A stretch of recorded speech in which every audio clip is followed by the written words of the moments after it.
Okay, just waiting on a couple more people to hop in. For those that are watching the recording after it's been done, thanks for watching, spending some time doing this with us. We're going to talk about a very important topic as business owners in just a moment here. So, Alan, welcome. Glad to see you. We'll be getting started in just a second once a couple more people roll in. Myron, hello, sir.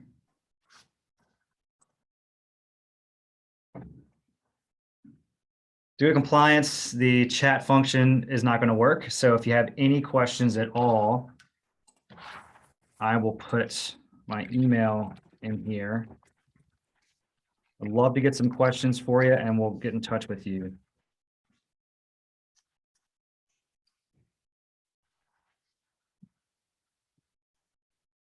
About one more minute. Mike, did you have a good breakfast to get started for this thing, man? Oh, yeah. Had my Wheaties. Mine was black coffee. That's what I had, black coffee. Doug Anderson's in the house. Nice. Okay, let's get started. I'm going to share my screen real quick.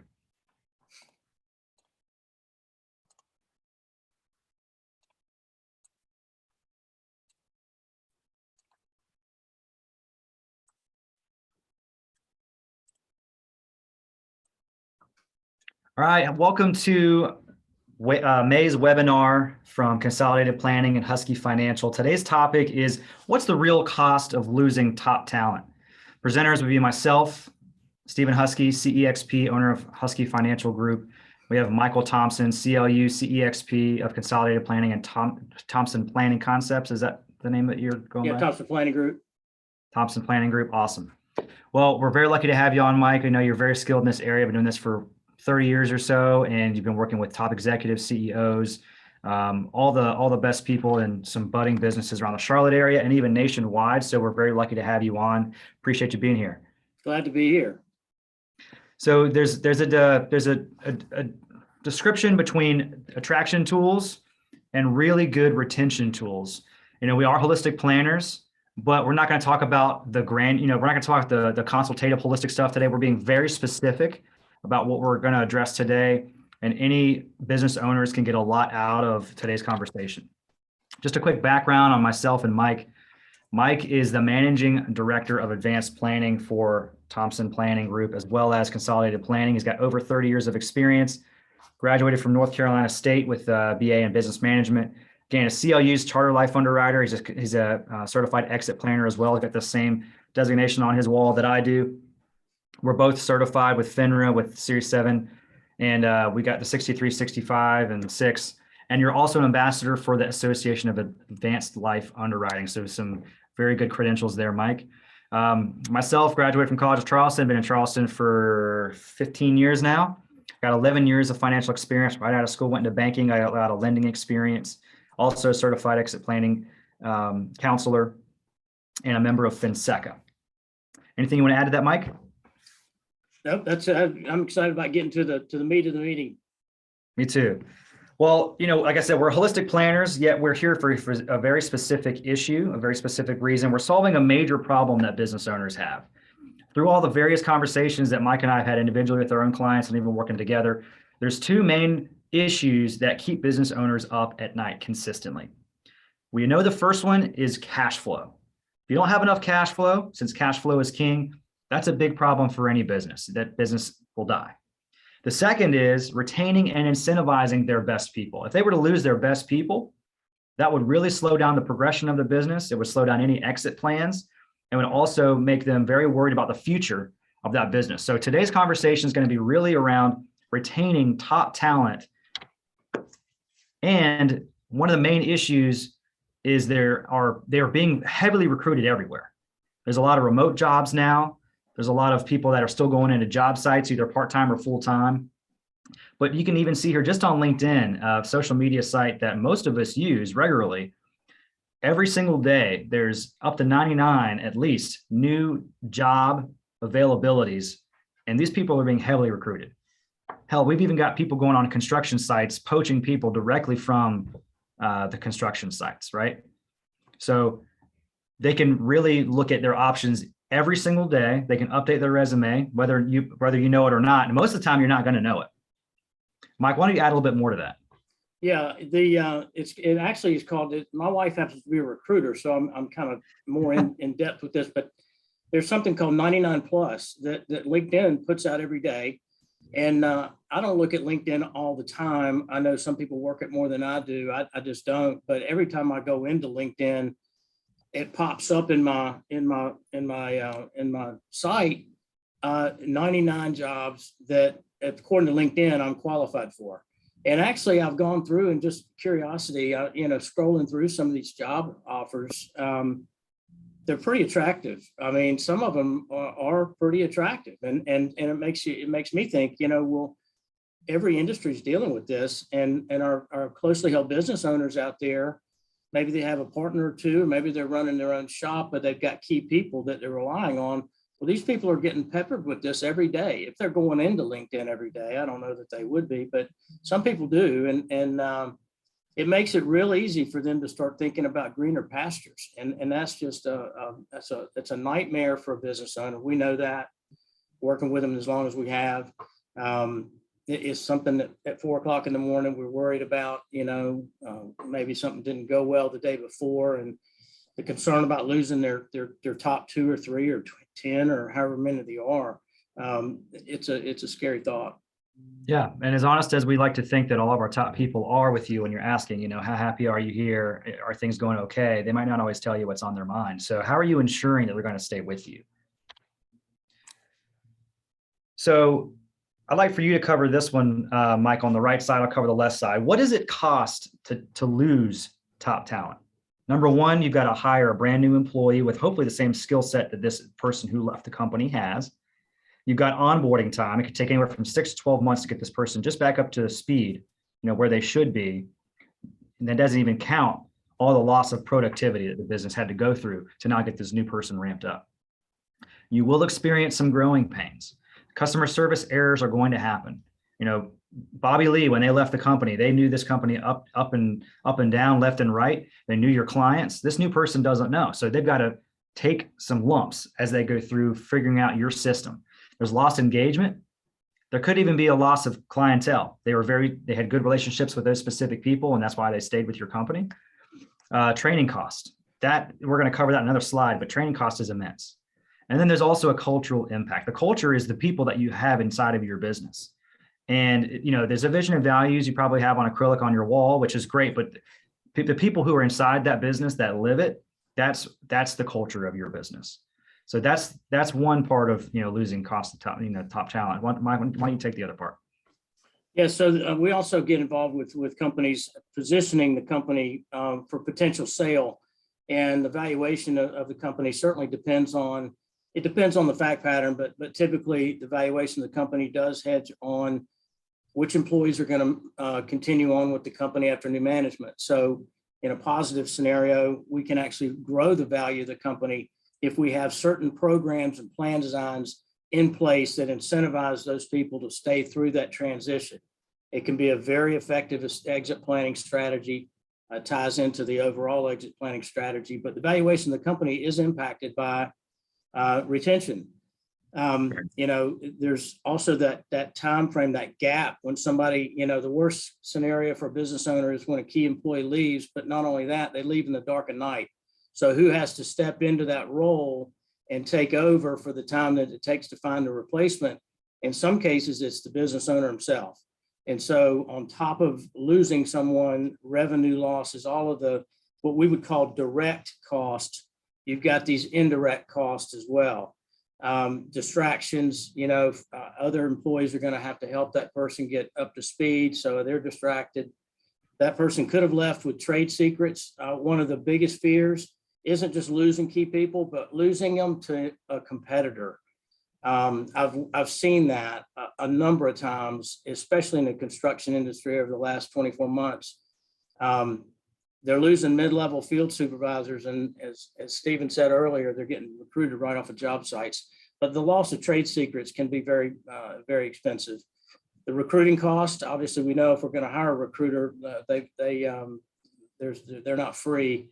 And then, some of the customers of the company, depending on the fact pattern, that type of company it is, we could lose a certain book of clients as well. So True. it's hard to quantify a lot of these things. We do look at, there are direct costs, which would be hiring a recruiter. And then there's indirect costs, how awkward it is to actually bring someone new into a high level position. There's that period of time where the whole company has to go through this somewhat, I would say, somewhat awkward time period. But there's a lot of other costs, as we'll see on the next slide, I think, Stephen. I think we need to put in where the ellipsis is, the loss of golf time. On Fridays, I like to go and play golf, but I know if I've got to fill more time on the job site, I can't be, You got swinging to on put that for a month and a half. Exactly. So let's cover the range of costs of losing top talent. So we've done the study on this, and for the number of years I've been doing this, it's pretty amazing how accurate this is. But depending on the level of employee, if we've got really top, skilled programmers in an IT company, for instance, then the range is a much larger cost. If we've got people that are more easy to replace, not to downgrade any employees, but some people are easier to replace than others. So at a minimum, 6 to 9 months of that person who left salary, when you add the indirect and direct costs together, it's at least that much. And it can go up to, typically 2 times the annual salary. But if it's a key person, the Harvard Business Review put an article out about a month ago, actually, that cites the cost being 2 to 5 times the annual salary of the person that left. So if we're in an IT company or whatever the company may be, and we're paying somebody a pretty good $150,000, $200,000 a year, and we lose that guy, imagine the cost. It's extremely expensive. And that was based on just the direct cost. That study was based on just the direct cost. To put a cost figure on it, in a company that say has 100 employees, if they have, and we've got a case study we're going to share with you in just a few minutes, but it's exactly this. The retention was around 16%, or the loss ratio was about 16% per year.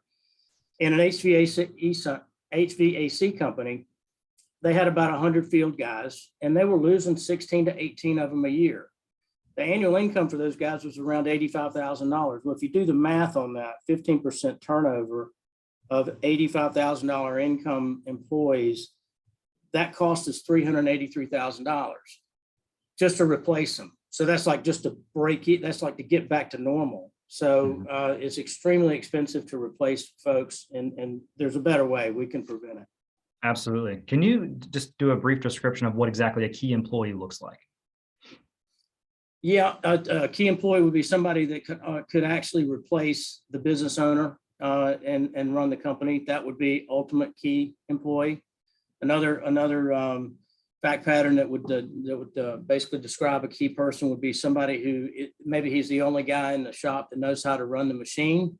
Mm-hmm. It could be a number of things. And the business owners that we talk to, they know right off the bat. They know exactly who their key people are and why. It's a lot of a relationship kind of thing, especially in the closely held companies. Somebody they can totally trust would be an underlying component. And for a sales company, it could be one of your top producers, one who's great with all the clients, one who brings in most of the revenue. If you were to lose that guy, somebody who offered them a few $100,000 more, over a 5-year period, they're probably going to leave if they don't have something that's really retaining them. So let's move on to the next slide here. Again, we're not discussing the rank and file employees here. We're showing you the difference between the two so that you've got a differentiation in your mind about what a rank and file employee is plus top talent. And they're differently important to the business, and they all should be compensated on what they provide to the company. And these top talent people need to be made feel, to be happy, excited to stay, to see the growth of the company, also through any transitions. All employees deserve these attraction tools like group insurance, a retirement plan, whether it's a simple IRA, 401k, 403b, simple, whatever it is. And then also access to financial wellness programs like Wealth Steps, have people come in and educate your employees, because that leads to stress. If they don't really understand their own finances or they don't feel comfortable with their own finances, they're going to bring that trouble into the office. So those are some basic things you can get your rank and file employees in addition to your top talent. But the top talent, Mike, I'll let you cover the types of discretionary things that these people are entitled to. Yeah, they need to know that they're special. I mean, they already know. If I wrote a white paper, and I'll be glad to distribute it out, it's compliant approved. Anybody who'd like to have a copy of that white paper, it was really just observations over the last 30 years of getting to know these key employees. Like when we put plans in place, we get to know the participants pretty well. And in fact, a lot of them end up become personal clients of ours. But one of the things that I've noticed over the years is that there's an underlying list of commonalities of these key employees. And the list is long, quite frankly, but these are traits that virtually every one of the folks that we have plans in place for, that it lines up perfectly. They all have those same traits. One of them is recognition. And when I say recognition, some employees like to be on stage, and some folks like trophies, and I personally do myself, but some people don't, but they still want to be recognized. And so when we build out these selective benefit arrangements, these are basically compensation plans, we have that in mind. So this person knows that they are one of the few people that are actually getting it. They're in a different level from an employee status. And that's an indirect way of providing recognition. They want to have recognition in some format, one way or the other. All of them do. It's just a different type of recognition that we as a business owner have to define and figure out, what is this guy, what really pulls his trigger? What does he like? Does he like to be recognized at the annual dinner, or does he just like to know that he's in a special group? Just depends on the person. But they know, every one of those key employees knows that they're key. And if the business doesn't recognize them to the level that they feel like they're key, and somewhere there can be a gap there, I would suggest trying to work on that gap, because either getting them to be more realistic, or the business owner recognizing more than they are, that this person would be expensive to replace. Got it. So here are some things that you've probably spoken about with some benefits consultants, some financial planners, some investment advisors, but here is what employee retention is not. It's not an immediate cash bonus. That's great when they receive it, but once they've gotten it, they could be gone. It's not a 401k match. While we agree that this is helpful, it's not going to retain your best people. It's not health insurance. That should be a given. Private air travel hours, if you're driving around in a G6, that's great. I'd probably stay around for a couple of years if I was able to drive in one of those or ride in one of those, but not private travel hours. It's not basic disability group insurance. It's not fringe benefits. It's not a company car. I've seen people leave for more. So do you want to add anything else to this, Mike? Yeah, so the big difference between retention, what we'd actually prefer to call it a reward plan. Retention has sometimes a negative connotation to it, but it is a retention plan. We want to retain these people, and as a business owner, we're willing to invest in that. Typically, the difference between a regular group benefit plan and one of the type of plans that we build is the vesting component. For the business to really get the value out of one of these plans, they need to retain that employee for a certain period of time. Typically, and this is just from experience, but typically the best vesting periods is between 8 and 10 years in a plan design. If we tell a 37-year-old, if you stay with the company to retirement, we're going to give you this nice big bonus. Well, that's too far out into the future. It doesn't mean anything, has no retention quality at all, because that young guy knows he's probably going to change jobs anyway. But if we tell a 37-year-old, when you're 45, we're going to roll this thing out to you, and it's significant, that's a whole different scenario. So vesting periods on whatever the plan design might be, we build them a number of different ways, but for it to be a really effective retention plan or reward plan, it has to have a vesting period. The person has to stay with the company for a certain period of years before the company is going to roll out the benefit. That protects the business, and it also incentivizes that employee to stick around for what you might say is a relatively short period of time.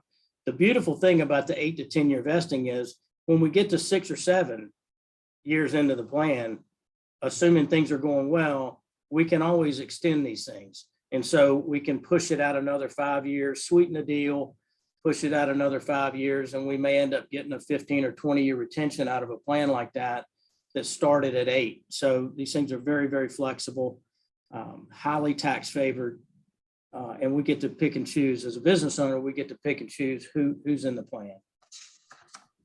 I do want to go back through real quick what top talent employees are not motivated by, and those are the rank and file benefits I mentioned earlier. And in some cases, we need to understand what reverse discrimination looks like, especially as their income continues to grow. Those who are compensated heavily, $200,000 or more, maybe sometimes $150,000 or more, 401k contribution limits are capped at $20,500 this year, and it continues to go up by maybe $500 a year. But it's forcing those highly compensated employees to save less as a percentage of their income into their retirement accounts. Yes, they can probably go get a traditional IRA, put $6,000 a year into it, but that's still not enough. If these people want to save 20 to 25% of their income, 401k contribution limits are not going to be enough. And then also employer-sponsored long-term disability insurance benefits. Those who are heavily compensated really need to protect their income, which is their greatest asset. Those insurance benefits are typically capped at a monthly income replacement, which is far lower than most top employees. 60% of $60,000 is a lot closer to lifestyle staying the same if they were to get disabled than someone who's making $250,000 and they only get 60% of their income. In addition to that, if you as the business owner is paying for those premiums, they then have to pay tax on some of that long-term disability benefit. So they're losing even more income. So these things are, while they're great to have, they should be a good baseline, and we can add retention strategies and those reward programs on top of this. The best retention plans, I'll go through a few of these real quick, and I really want to focus on one of these bullet point items before we get into the case studies. At the end of this webinar, if you have any questions at all, again, steven.huskey@cplanning.com or mthompson@cplanning.com. Please send us any questions that you've got, and Michael will also respond with his white paper. The best retention plans provide a substantial economic benefit with guarantees, a promise to pay in the future. If X, Y, and Z are done, or if you're with me in this 8 to 10 year period. The biggest piece is it solves an emotional financial problem or a challenge for that employee or that employee's family. It could be any number of things, which we'll cover in the next slide. It's got a completely deferred benefit. I don't like to call it a carrot on the stick, but that's basically what it is. It's a carrot on the stick that allows them to be excited about staying with the company, help it continue to grow, and be with the company while you're going through a transition as well. It's designed for the company to recapture the cost of this plan. We all know that the bottom line is super important to a business owner. We want to make this cost effective. They're selective in terms of who they can benefit. Again, discriminatory things we can do legally that will incentivize these top people to stay around. You remain in control of the company until this is fully vested. You also remain in control of the rewards program while it's being enacted. You've got flexibility based on the performance of the employee. If you have sales goals or growth or cash flow tied to this, you can make sure that that's implemented in the plan. It provides multiple tax advantages for not only the employee, but also the business. That's super important. And also there's unlimited funding levels in these things. So you can be flexible with how much you put in, right? Mike, let's cover this one. Why is this one so important?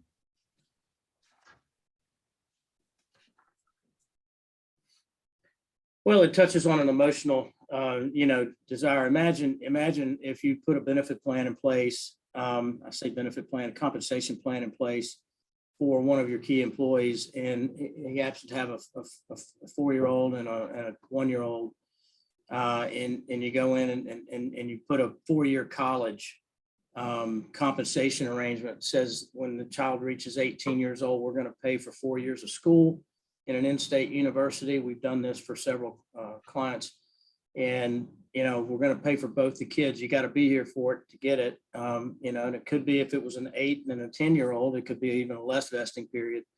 But anyway, you go home to what would the conversation sound like at home when a key employee comes in the door and says, "Honey, guess what happened at work today?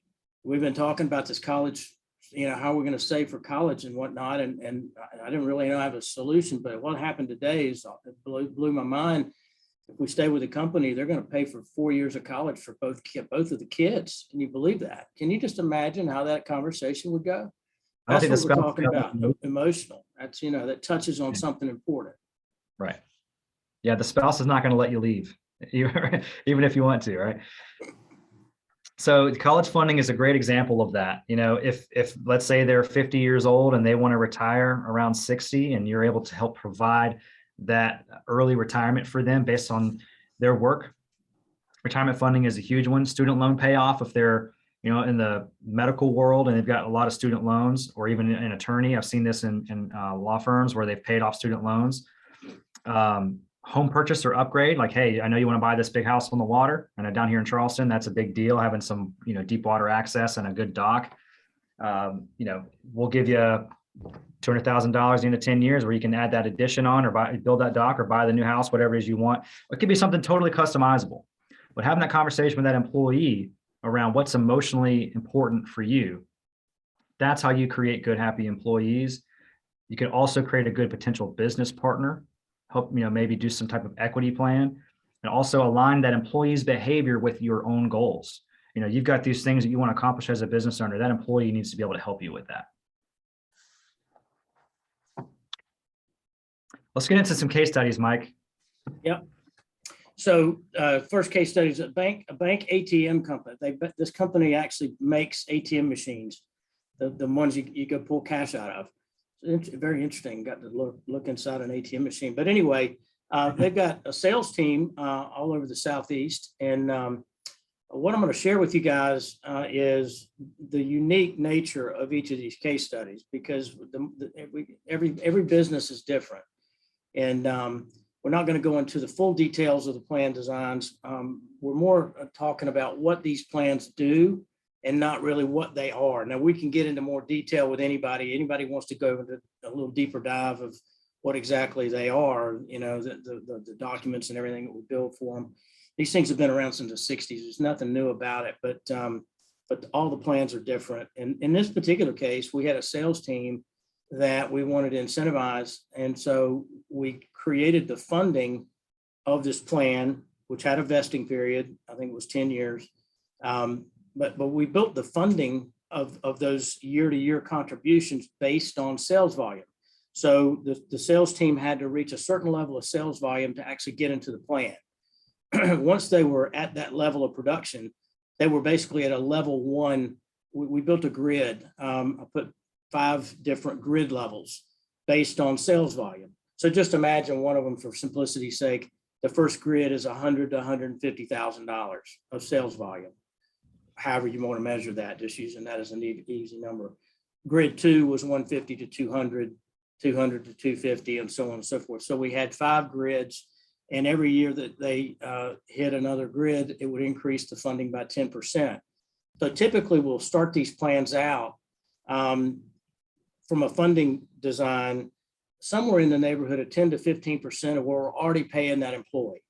So to the business owner, if we're talking about incredibly effective retention quality, and the fact that this person, more than likely, a 99% chance, will not leave the company in 8 years or 10 years or whatever the vesting period is, and it's only going to cost us 10% compared to what it costs to replace one of these guys, it makes that funding number 10 to 15% of current salary pretty easy for the business to manage. It's not a big number, relatively speaking. But at the end of the day, these things accumulate in the plans we build, where to the employee, they're walking away from a big bonus 6 years into an 8 or 10 year vest. So they're not likely to do it, especially if they've worked hard to push those funding levels, in this case, to push those funding levels up. That's a 50% increase over the original start if they hit that 5th grid every year. And so what happened in this company, it's about 4 years into their plan, their sales volume went through the roof. And it had a huge impact on company culture. It's more competitive now, and it's probably I think we're maybe 6 years out from rollout. These guys are going to roll out with some pretty big bonuses. So you're saying that a pat on the back and a nice steak dinner every once in a while is a good gesture. It's just not going to keep them on the plane. Not the way not the way this one works. It's a, you know, it's more driven by the sales guys, you know, than it is the business. The business set the plan up, but it gave them an opportunity. And the thing about that is it's not a fixed cost to the business. When the sales volume is up, the money's there to provide for the funding, right? So it kind of answers to itself. It's one of the more unique plan designs we've built, but we've gotten pretty creative with a bunch of them. In this next one, the manufacturing company, and they really were looking for their key employees. They were actually talking about either doing an ESOP, employee stock option plan. They were looking at that, but that would dilute the company stock. I mean, it was a family business. And so they were actually looking at either doing that, or for the key employees, there were like 6 of them, they were going to actually award stock. So my question was, when I got introduced to these folks, I said, how do you feel about diluting the company stock? There's 3 siblings that own the company. How do you feel about that? They said, not good, but we want to do something. We want to keep these people. That was really, they thought that was the best thing they could do to keep them. And quite frankly, it probably would. But we came up with what we call a phantom stock plan, which is funded much like the first case study. The phantom stock plan, we based the funding on the stock value of the company. And these key people, the people that we're talking about in this particular case, they actually drive that value. I mean, the work they do actually does have a direct impact to stock valuation for the company. And they're not interested in selling anytime soon, but they just wanted to reward these people based on the stock value. So we end up putting in a non-compete with this one, and actually the next one too. But it gave us, the whole idea was to give these folks skin in the game. And because the funding's based on stock performance, you know, every January, February, we're told how the company did, and the funding of the plan is adjusted accordingly. And by the way, in that particular case, it can go down as easy as it can go up. So, and I do want to mention also there are tax implications when you're gifting stock, or any type of income like that to your employees. They got to bear the brunt of that income, right? Push them up into another tax. Right. With the 5 minutes or so we've got left, Mike, let's cover the next couple of these with about 2 or 3 minutes each. All right, that sounds good. So, construction company. This is one we've seen a change in the market big time in the last 3 years. Construction companies around the Charlotte area, the bigger ones, they'll tell you that there's a shortage of talent, especially if it's field supervisors. These are guys that are on the sites, but they don't have a shovel in their hand, but they're not in the office either. And these construction companies we're talking about could be contracting companies, electrical, plumbing contractors, but the bigger ones, that mid-level management, there's a shortage of those guys, and they're getting recruited off of job sites. And so we put a cliff vesting component to this, where the person, all they had to do was stay for 5 years, and we would start releasing and rewarding different a certain percentage of the overall bonus, which was 10% per year. So 5 years in, they start getting they're vested on 10% of the bonus. They don't get the bonus, but they're vested in it. So, they want to stick around to get to the next one. We did sign some non-competes on this one because the company was funding it at well over 20% of their current income. So in this case, that 10 to 15% of current salary funding level was really not enough. They didn't feel like that would be enough to keep these guys, and they just really were tired of having to replace them. So they moved pretty quick on that. Thank you. So IT company, that's another sector that we see a lot of concern about key employees, namely in this particular case, there are 3 programmers in the company. The company was looking to sell, 2 partners are looking to sell the company. They are going to sell the company, and they wanted to know how would it look if they sold it to these 3 guys. These 3 guys are driving the bottom line big time. And so what we're talking about there from the next plan is an inside transfer. Employees, even though they're paid well, they may not have the millions of dollars that it's going to take to buy this IT company. So part of it was a bonus retention plan. but it was also seeding a certain account for each three of these guys to position them to actually go and start looking at bank loans. It was basically a fairly significant down payment on a certain amount of a block of stock of the company. So it's a longer term plan design to get more detailed about it, but it was a deferred compensation for each one of those three programmers with the intent that money could be used to facilitate a buyout. Got it. Now, these come in all shapes and forms, it looks like. Yep. So electrical contracting company, we put in what we call a defined benefit plan. They stayed for 10 years.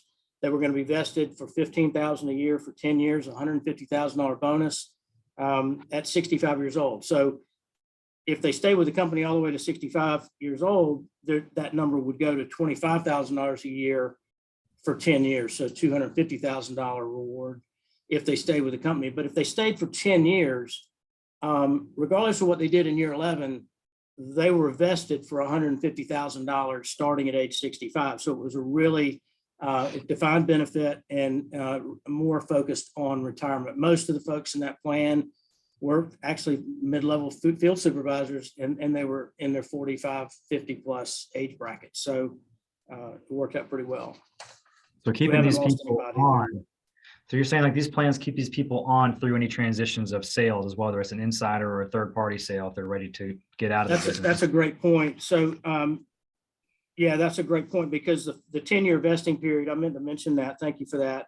Mm-hmm. They wanted the 10-year vesting period was because they wanted those people to stay through that 6 to 10. Whenever they sold the company in that 6 to 8 year time frame, these guys were only going to be 3 or 4 years away from being fully vested. If they left before the 10 years, they walked away from everything.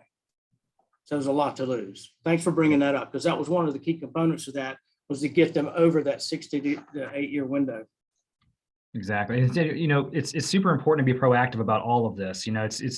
It's very easy as business owners. Mike and I know it ourselves, running our own practices. It's easy to keep your head down and working inside the business, but stepping back occasionally and working on the business and thinking about your best people and how to keep them around is going to benefit you tenfold.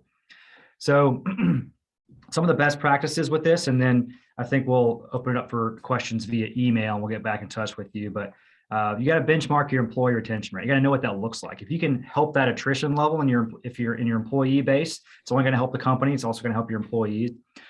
Here, we're using proven retention strategies. We're using real numbers. We're not using guesswork on this. We know what works. And we don't want to assume that our employees are happy. We would love to have a good, high feedback environment. But like we mentioned earlier, employees aren't always going to be honest with us about things. They might be looking elsewhere. They might be keeping their ears open and their eyes to the ground, and they're not really sure, if there's someone else can offer them a better position or dollar value. And we always want to have those conversations, but let's put it in front of them before that ever comes up. Implementing a health benefits program, again, that's a good best practice. It's a good attraction tool. It's one of the most basic retention strategies that we have, but it's not going to keep our key people there. Providing personalized benefits to these employees, making them know that they are special to us, they're special to the company and the growth is super important. And then conducting those exit interviews for any of those people that are leaving. We want to know why they're leaving and exactly what we can do to fix it. It's a good summary. I'll add to that. One of the things about these plan designs that we're talking about, we could get in detail for anybody who wants to talk about it, but these things are not new. They've been around since the 60s. Every Fortune 500 company in the United States, including every bank in the country, utilizes some level of these same strategies that we replicate. So one thing we can tell you with what we know about retention plans is one thing that won't happen is that dark and night scenario, which nobody likes to go through when an employee that you think is happy leaves without even saying goodbye. I mean, they empty their desk overnight and they're out of the company before you know it. We can virtually guarantee you will not, that won't happen. I've had this occur numerous times for an employee that I know, because we get to know them at the front end, calls me 3 years into one of these things or 5 years into one of these things, and just was kind of curious. First time I've heard from them in a couple of years, maybe. Tell me again what that plan looks like that we talked about. Could you kind of go back over that for me? Now that's a red flag. We all know it. And so, they're going to want to know what they're going to lose if they leave, because we make it very clear on the front end. Look, you got to stick around and get this thing. But they forget that. So that phone call happens. And then of course our client is the business. So we're going to make sure that you guys have a conversation before this guy just picks up and leaves. It just doesn't happen. And I can tell you this, I know for the businesses we've worked with, that concern, which is high on their list of concerns, maybe moves down a couple of notches. The concern about losing key employees. It's really difficult for someone to leave after one of these plans are implemented. So they're incredibly effective. It's a win-win for everybody. And the businesses, if they do leave, unfortunately, if they do leave, we mentioned cost recovery earlier. That's a component that, the company's not out anything that they can't get back. Great point. And so I'll leave it with this, for business owners, it's a high stress situation. These strategies that we help our clients employ, they reduce the amount of stress that you're taking home with you every day. We increase the amount of sleep that you're getting at night. We help you increase the cash flow and the productivity of the employees that you've got. And we just make it a better environment to work in, so you will know with certainty that these people are either in or out, and we will let you know if they ever reach out to us and want to know more about the plan, because again, that's a red flag. We want to be another gatekeeper for you to keep these people corralled in. So if you have any questions, please email me, steven.huskey@c as in cat planning.com. Mike's email is also available. It's mthompson@cplanning.com. And we appreciate you joining today.